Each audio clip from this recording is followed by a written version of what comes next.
What's up, everybody?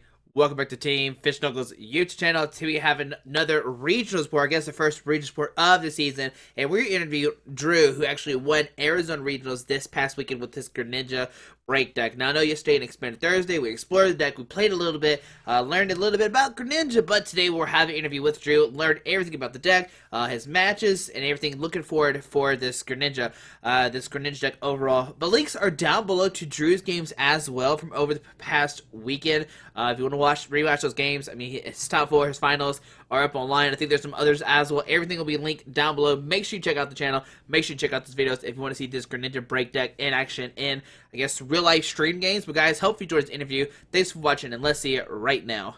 What's up, everybody? Welcome back to Team Fish Knuckles YouTube channel. Today we're doing a regionals recap, and with the Arizona winner, Drew. Is it Drew? Yeah.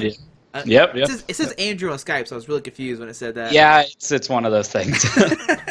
My deck list says Andrew too, so that's weird. That's okay. People say Josh, and they're like, Josh, you're squeaky. What are you talking about? So right, exactly. I understand. All right, so we know you played the Greninja deck. I guess before we even start the tournament, how'd you even come to decide to play the Greninja deck? Well, it was one of those things where I played in Worlds in San Fran, and Greninja was my front runner for about a month before the tournament. I switched last second because I just couldn't beat Trevenant. So I switched last second. It did terrible. I did terrible at Trevenant. And it was kind of a comfort pick. It was one of those things where such a big tournament, so many different decks. I had to pick something consistent and I was comfortable with. And I felt like Greninja was one of the most consistent decks in the format. So that's just why I decided to pick it. Had a little bit of testing, was like, okay, yeah, this deck's good. Stuck with it.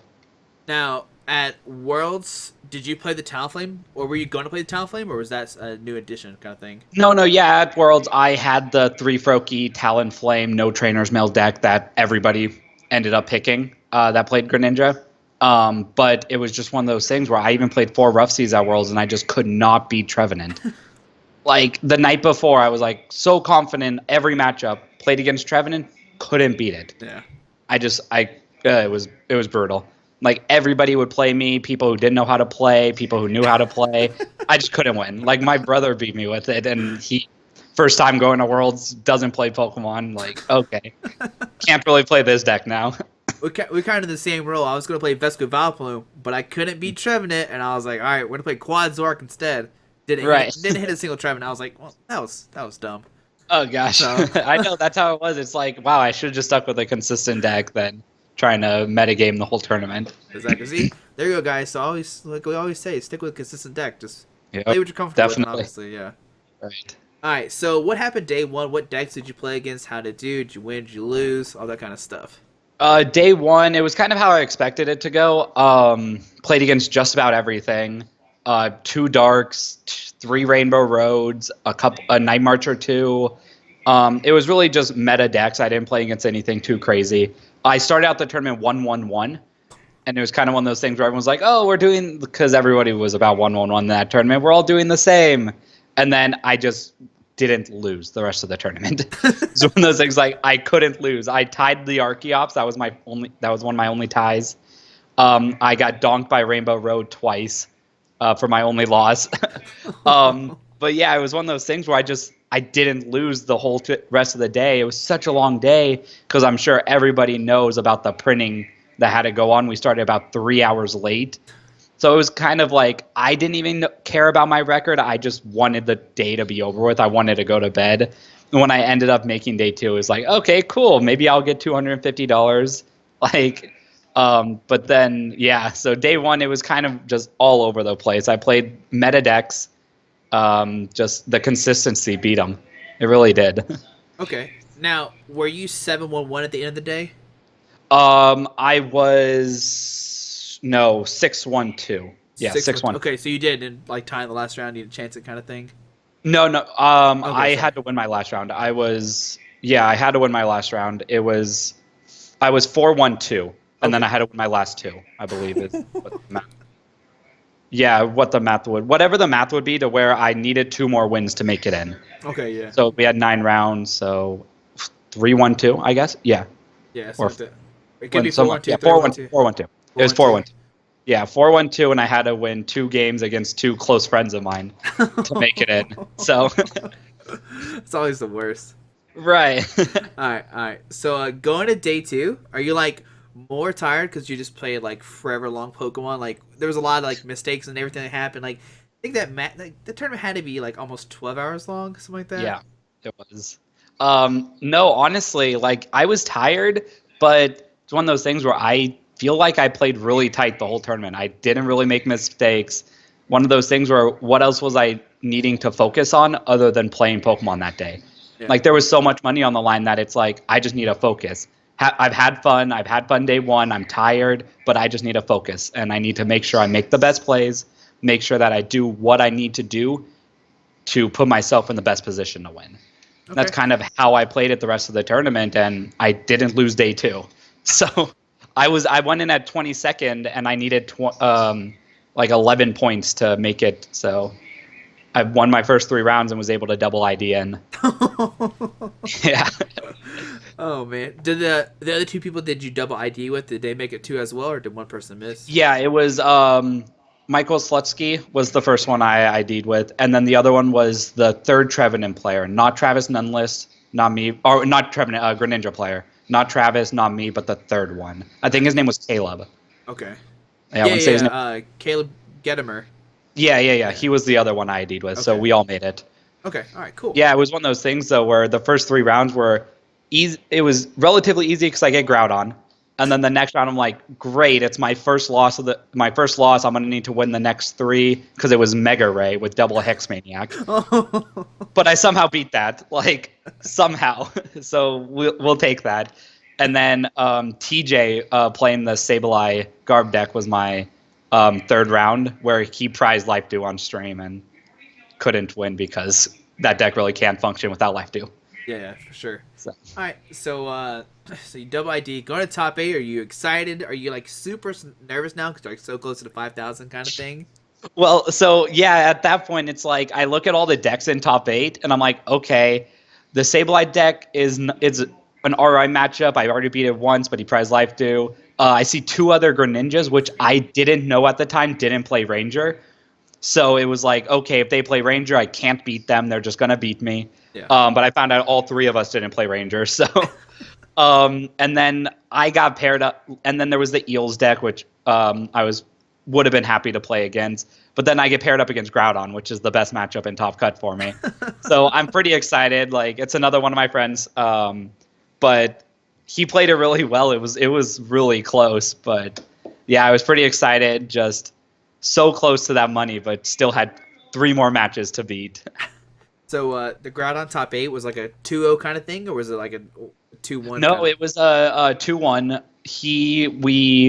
Me and it was Stefan Tobacco. He from North Cal. We've talked. We've been friends. Before we have our starters, and he just looks at my starter. He's like, "Well, if it's Talonflame, I lose." So he looks at it and then puts it back down. We flip over. I flip over a Talonflame, and he just picks up his cards. Like, he just scoops game 1. He's like, dude, my hand was terrible. I need all the time I can to beat you game 3 type thing. Yeah. And then game 2, it's like a 30-minute game where he finally beats me towards the end. And then game 3, it was just one of those things where I got all my breaks out. He couldn't hit the Hex Maniac, and after that, I just won because of it. But it was close. It's not as free of a matchup as most people think. Yeah. Did he play? He plays like Pokemon Simulator, correct? What was that? Sorry. Did he play Pokemon Simulator in his list? I haven't seen it. Okay. Yeah, he played Pokemon Simulator and Max Potion. Yeah. So the Max Potion made it so I killed Wobbs in like 4 hits, which was brutal. So dirty. Yeah, it was pretty brutal. All right, so top 4. I mean, I saw your match. I know a lot of people saw your match, but how would you go in? Like, so we know. Okay, you're playing Greninja first of all. Yes. Okay. The mirror match. How would you tell people to play out that mirror match? That's one of those things where the first couple turns is the game. That is what the game is decided by. And lucky for me, he didn't play Rare Candy. Rare Candy was the reason I think I beat him. He went first both games. And game 1, so I was the first one to get to attack with Talonflame. So I got everything I needed. Plus, I was the first one to attack with Moonlight Slash, so I was able to kill a Frogadier early because I was able to rare candy Greninja while he had to go through the Frogadier. That was one of those things that it really gave me that advantage early game, because then with ends, I'm -1 card compared to him. Sure. So he should deck out before me, because whoever gets the most prizes earlier, like, will win that matchup. And then he had that mistake where he didn't retreat, and after that he couldn't win because I killed the Greninja. That was unfortunate. There was a lot of stuff going on early game where you have to count each other's decks. You have to make sure you're not making any mistakes, make sure you can get to that shadow stitching kind of back and forth stalling game. And he just had a mental lapse and just forgot to retreat into the fresh Greninja. And after that, he scooped because there was like no way for him to come back from that. True. But yeah, I would just say like the rare candies is huge. You can play a Ranger if you want. It's really only useful in the mirror match. So if you are expecting a lot of Greninja, definitely play the Ranger. I wasn't expecting Greninja. I don't think nobody was. Yeah, exactly. Nobody really was. That's why 3 of us made top 8. But Hex Maniac is also pretty good in that matchup. Also Lysander. I didn't play any of that. I only had the rare candies. But yeah, I would say those cards, if you really are concerned about that mirror match, mess around with those cards. Okay. I like during game 2, just watching like everything happen so quick as well was like the crazy thing. I literally had no idea what was going on either. Like it was like he was like, I know he was like retreating in his mind, like just moving the dice over and over again, Right. But you're like, you have to switch because you have to splash energy and everything. Yeah, exactly. I was like, I had to splash it. We actually joked around about that in the middle of the game. I was like, why didn't you kill the one with the splash energy so that I didn't have to keep retreating? Because technically my Greninjas were different. yeah, like you just kept doing it. I was like, oh my goodness, this is crazy. Like it was amazing too on stream because everybody was like, oh, he can just play a little bit slower and he automatically wins. You're like, no, we're good. We'll keep going. We got this kind of thing. Well, that's apparently a bunch of stuff people have been saying about, like, I should have just played a little bit slower. But Travis, he's a cool guy. And I was like, I don't really want to, like, stall it out until, like, if I took the obvious take 15 minutes every turn type strategy, obviously it would have been easily over. But I wanted to make sure that I could win without using that strategy. Like, I didn't want to try, because he knew I was going to deck out before him, but I didn't want to. Obviously, I had to do what I needed to do to win, but I wasn't going to pull the whole stalling every single turn type thing. I always feel like that's kind of a dirtier way to do it, and I wasn't going to try to do that to him. I know. So this question I have, I don't know, I can't remember if they asked you on stream or not. When you let Travis take the knockout, did you have an Ace Trainer in your deck? Yeah, I had 2. Okay. I had 2. Yeah, Okay. That was the second knockout. The other one, actually, I just talked about this with Jeremy, but the other one that nobody's really talking about is when I gave him the knockout early game. Okay. Because I took an early prize on the Frogadier, going that strategy, but then when we got that Shadow Stitching, it was like, okay, if I'm going to lose this, I need both of my Ace Trainers. Mm-hmm. Like, I need those to reshuffle my deck 2 more times. So he had 6 prizes, I had 5, which means I needed him to take 2 prizes. That was one of those things where I knew he played Lysander. Finally, he hit the Muscle Band, and then it was 60, Rough Seas made it 30, and then a Moonlight Slash with a Muscle Band kills a regular Greninja because it's 130 HP. Yeah. So what I did was I had the break in my hand. I could have Break Evolved and made it so he didn't kill that Greninja. But instead of doing that, I already had the Froakie on my bench. I had rare candies, so I was not concerned about not having another Greninja. I basically baited him to kill that Greninja early game so that he'd be at 5 prizes, so then late game I could do the Moonlight Slash and have him kill another one in order to get him down to 4 prizes. Mm-hmm. So it was one of those things where it was always in my mind, like, I have Ace Trainer, I need to be able to utilize them. How can I do it starting from early game? Okay. Now, do you think Travis did he know you play Ace Trainer? I didn't know. I think he knew I played Ace Trainer. I'm almost positive, but like everyone's been saying, that matchup, there's so much stuff going on. Yeah. It's so tedious. You get so bored, and we're so tired from so many hours of playing this game. That was just one of those things where he didn't think about. And it's very easy to forget about that stuff when you're not the one trying to implement it. Like, he had his eye on the goal, like eye on the prize, and I took advantage of how long the tournament was. I took advantage of how tedious the matchup was. So that was good. All right, so going to finals, you're playing against Trevenant. yep. So The reason I didn't play Greninja for Worlds. So now you're playing against the one deck you don't play against. So usually, like you said, you usually lose all the time. And Expand, is it the same thing too? You usually lose all the time kind of thing? Yeah, it was same thing. Honestly, my Greninja list was a computer search away from being standard. Yeah. So I think most were. But yeah, it's same thing. I found out he played 4 bursting balloons. When I found that out, I was like, cool, I lose. I actually didn't even know he played Wobbuffet until after the tournament. If I saw that Wob, I would have been, honestly, I feel like I would have been screwed that game, like most of those turns. But it was one of those things where I figured out his list and was like, okay, this isn't going to be pretty. But somehow he did the Trevenant thing game 1 and completely thrashed me. It was like 3 turns, game was over. Then game 2, I didn't start Talonflame, but I got the turn 2 water duplicates and turn 3 Greninjas, I believe is what it was. Yeah. And then at that point, he had 2 Phantoms prized, which he really couldn't do anything after that. And then game 3 was the game that I think everyone knows about right now. Is that which one was that the one he ended you and you like got the Greninjas? Was that game number 2? That's game 3. Okay, Yeah, that was game 3. That it was.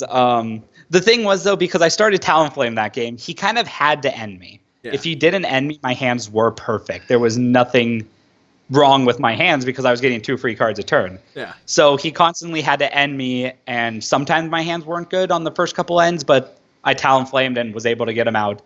And then that third one was when he ended me, and I go double Greninja, or I think it was double Greninja, 1 water teammates, and I teammates for the second water. Yeah.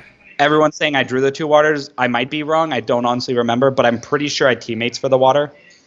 But that was ridiculous when I got all that. That was very lucky. I didn't dead draw against Trevenant, which that's what Trevenant's supposed to do, make you dead draw. Yeah. And you disrupt you until you dead draw. But I was pretty lucky with that. And then then the rough seas off the prizes. Oh yeah, the rough seas. Oh my goodness, like the rough seas. you could have went for the Shaman, like been like really safe. I'm gonna knock out the Shaman EX. Like no, I'm knocking out that Trevenant. Right, that was something that crossed my mind. It was like, okay, do I kill the EX? He had a Jirachi or a Shaman. I can take 2 prizes, knowing a rough seas is prized because I Talonflamed and knew it was prized. Yeah. I can either take 2 prizes on a Shaman or a Jirachi, or the Trevenant back there is kind of scary. It's still a Trevenant. I should probably kill that. And then I also could have just killed the active Trevenant. Yeah. So I decided to go with the Venge Trevenant, take the chance, and I hit it. And there was one of those things where if I hit it, he just couldn't beat me. If I didn't really lose then still, though. Yeah, true. I was still in a good spot. I just know you attacked the Trevenant. I was like, what is he doing? No, if he needs to. And then you hit it, and I was like, oh my goodness. This Right. guy's, like, as soon as it happened, I was like, he just won regionals. Like, there's nothing, like, he Right. can do. Like, And that's kind of what it set in for me. When I hit that rough seas, it was like, okay, I think I just won regionals. yeah, you Like, definitely just won oh my regionals. gosh. But Oh. I'm excited because people have been playing that clip as kind of like a highlight reel thing, and that's cool. I think that people should start doing that more with Pokemon, like crazy plays like that people don't expect that just happen to work out. That should be something that comes out. Everyone should know, like highlight reels. You should be proud of making plays like that. Yeah. Oh my goodness, that's still amazing. Right. Yeah, it's like the Greninja like off the ends, and then like the top. Like I'm like, I remember as soon as you got a stream, like I just look stack a win or something. Like I can't remember. Right, yeah. Yeah. First thing I sit down and they're like, "All right, so we need to talk about it." Yeah, I'm a sack. Yeah. I was like, oh my goodness. But we Yep. take those. Right, exactly. You gotta. There's a little luck in every game. Like everyone knows that. Just gotta make yourself as comfortable as possible. All right, man. Well, congratulations. First off, that's still amazing. Like the first big regionals, $5,000, everything like that. Yeah. Oh my god. Yeah, it's still settling in for me. Okay, so I guess the first question everybody wants to know when they see your list: how do you beat Archeops? Like you talk about Trevenant, Right. like Wally, no Eva Soda kind of thing. You play the Rare Candy, which doesn't work anyway with Archeops. So how do you do it? beat it. I played against one Archeops in the tournament. It was my only tie, but it was a tie he had to force. We were in time. I was going to win, and he had to stall for the tie. I relied on the fact that Archeops is not very good. I've relied that it's inconsistent, that all I have to do is be consistent, and I will probably beat it, or at least tie it. In that one, it was he got it turn 1, game 1, completely destroyed me. I tried bubbling, didn't work. And then game 2, we go, and he doesn't get it. I get 3 Greninjas out. He finally gets it out. I'm like, okay, I don't need Greninja breaks to beat you, because all you need are Greninjas in the Yveltal matchup. You just still kill them. Yeah. Especially with Bursting Balloon and Muscle Band, you're two-shotting them all the time. And then game 3, he got it out turn 3, I believe. But I had one Greninja. I had 2 Greninjas out, and at that time it was just he couldn't do anything. Once again, it was just a couple turns too late. Like, yeah, honestly, looking back on it, Wallies and Evo Sodas are good, but I don't think I would change my list. Like, just dodge Archeops, I guess, is what I have to say. You gotta dodge it. That's usually what you do in Pokemon. If you play a deck, you dodge that deck and you win. Like, that's usually how it works. Like, yeah. Exactly. Yeah. Build it for Night March, build it for Yveltal, and hope you don't play Yveltal Archeops. It was another thing where I didn't think Archeops was gonna be popular. Yeah. Like when 2 or 3 of the best decks are Dark decks, Night March and Rainbow Road, Archeops seems pretty terrible when those are the 3 best decks in format. Yeah. I feel like it's pretty bad. So I assumed nobody was gonna play it. But I mean, I was pretty popular. I was wrong, but Well, I knew when I talked to some people, they're actually like considering cutting Archeops, putting 2 Gallades so that way they could beat the Dark Mirror even more. And I was like, oh, okay, seems risky. How do you beat a Selgor if that happens, kind of thing. Like every time I think of Archeops, I'm like, I'm beating a Selgor. I'm not trying to beat Greninja. Like, yeah, right, exactly. And expanding, you're trying to beat that Vespa Queen and Excelgor for sure. That's funny. That's also one of the other decks I almost played was Excelgor Stoutland. I was dead set on it. So right now for Fan Friday, the number of choices right now is either Gengar or Selgor Stoutland, just to let you know. Dude, go Excelgor Stoutland. The deck it's good. It's good. I experimented with Excelgor Wob, Excelgor Trevenant. Stoutland's the way to go. It's the best pair with it. All right. Okay, so I guess the next question people are going to see, they're going to see the 2 Muscle Bands and the 3 Bursted Balloon. Yep. Like, why did you play 4 Burst Balloon or 3 Muscle Band kind of thing? Like, what was the idea behind that split? It's versatility. They're both good in different matchups. Bursting Balloon's basically good in every matchup. Same with Muscle Band, but they both have different times when you want them. People were coming up to me like, oh, do you play Bursting Balloon? Why not Muscle Band? And I was like, oh, I play Muscle Band too. Like, is that so weird? I didn't think it was such a crazy thing until people started bringing up that I play both. I guess 5 tools is a lot, but I mean, Bursting Balloon goes away at the end of their turn, so it's really never stuck there. Yeah, true.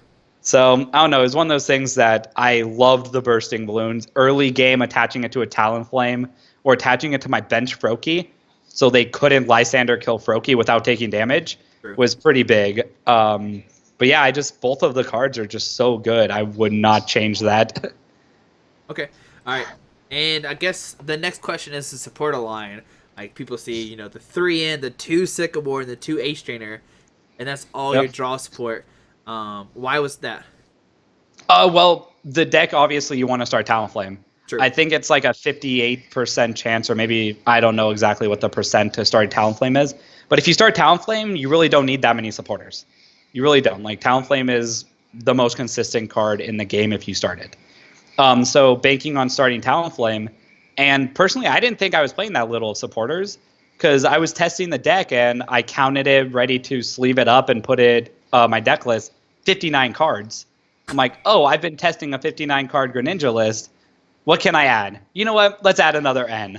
So I was playing with only 2 Ns in the deck, just 2 N, 2 Ace Trader split. But so we added that other N in. I was like, I'll take another supporter. It doesn't hurt. I already have 10 energies. Nothing else I really want.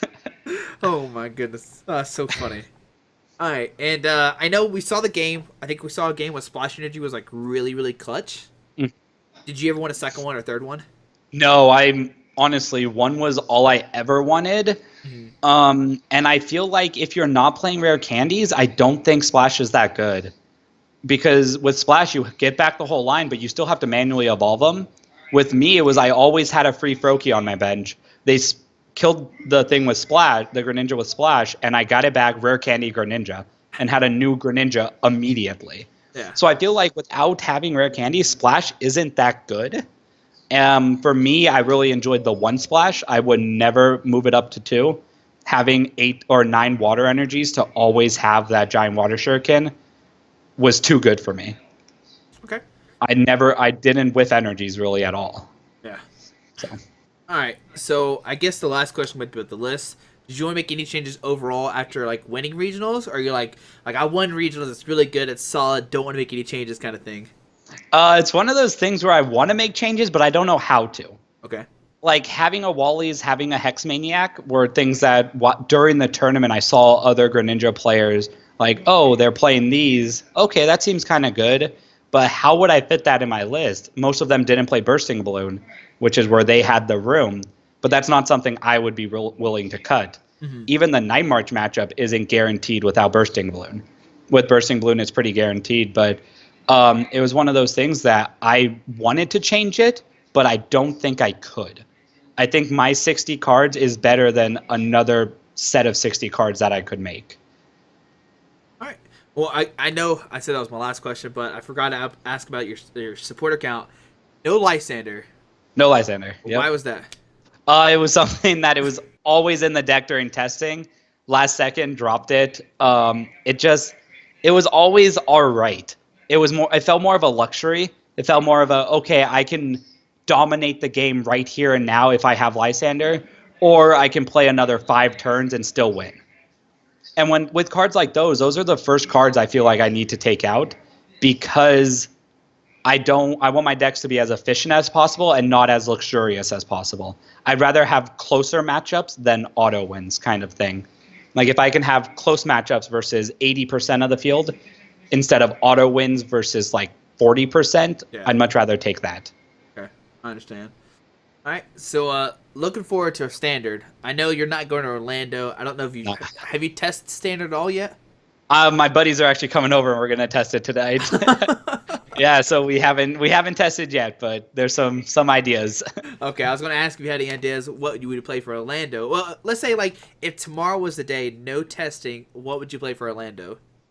It would have to be a toss. I'd probably flip a coin between Volcanion and Mega Mewtwo, just because those two decks are the hype deck, like they're dominant. They are very good decks. And I haven't tested at all, so I don't have any rogue decks. I don't have any other decks that might be good. Obviously, we're going to see some crazy stuff in Orlando. Yeah. There's a lot of very excellent players going and a lot of excellent deck builders going to that tournament. So I'm personally really excited to see all the cool decks that are going to come. But if I had to with no testing, it would have to be one of those two big decks right now. So Greninja, not a chance. It doesn't make it at all in Standard. No way to get rid of tools sounds pretty brutal. That sounds worse than Archeops. I understand that completely. All right, man. Well, I don't have any more questions for you, but let's see. Are you going to any more tournaments coming up in the future? I'm definitely going to be going to London. I found out that a buddy of mine, Mark Garcia, he's going to be most likely getting a free trip for his younger brother, Patrick Martinez, world champion of seniors from 2 years ago. So he offered me a place to stay, which was awesome. So all I have to do is pay for the airfare, and I just won $5,000. So looks like Thanks, Pokemon. I can do that. It's affordable right now. Thank you. Thanks, Pokemon. I used the money you gave me to spend on more money to go to your tournaments again. Right, exactly. And then I'm probably going to San Jose, which is the week after London. So it's a big 2 weeks of Pokemon for me. It's like, what, 6 hours ahead and jump back and yeah, exactly. All the jet lag. Yeah. Seems good, guys. It'll be fun though. Not gonna complain about it. Now oh, go ahead. I was gonna say, do you know if London's standard or expanded? I have no idea, but because of League Cups, I'm gonna have to just test both formats anyways. Yeah. So I'll have a deck ready for both. Okay. All right. Sounds good. All right. Well, do you want to give me any shouts to anybody? Shout out to my team, Team Grapefruit. We test a lot with each other. Shout outs to William. He was a heck of an opponent, fun to play against. Travis, great mirror match. It turned out my favorite. Great player. Stefan, who I played in top 8, excellent player. All the people I played in Swiss, I had a bunch of competition. Shout out to my brother who knows nothing about Pokemon but was still watching. Same with all those people. Shout out to my girlfriend who was the first one on stream when I won. So yeah, just everybody. Everybody knows who they are. Like so many people helped me with this.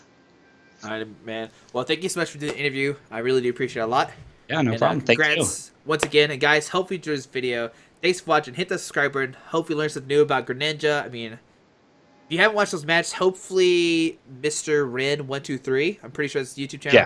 He says he's going to have it eventually. So make sure you check that channel out for sure. Yeah, I think they're up. You guys should watch them. All right, if they're up, I'll have links good down below plays. to all of his matches for sure. So make sure you go check them out. There's some good plays on all sides depending on whatever deck you want. Yeah, they're really good. It's really good videos. But guys, hope you enjoyed this video. Thanks for watching. Alrighty, bye. Alright guys, I just want to give a quick shout out to our 3 sponsors, 60 Cards, Yeti Gaming, and the Pokemon Company International. Links to everything will be down below in the description. Thanks for watching. Have a great day. Alrighty.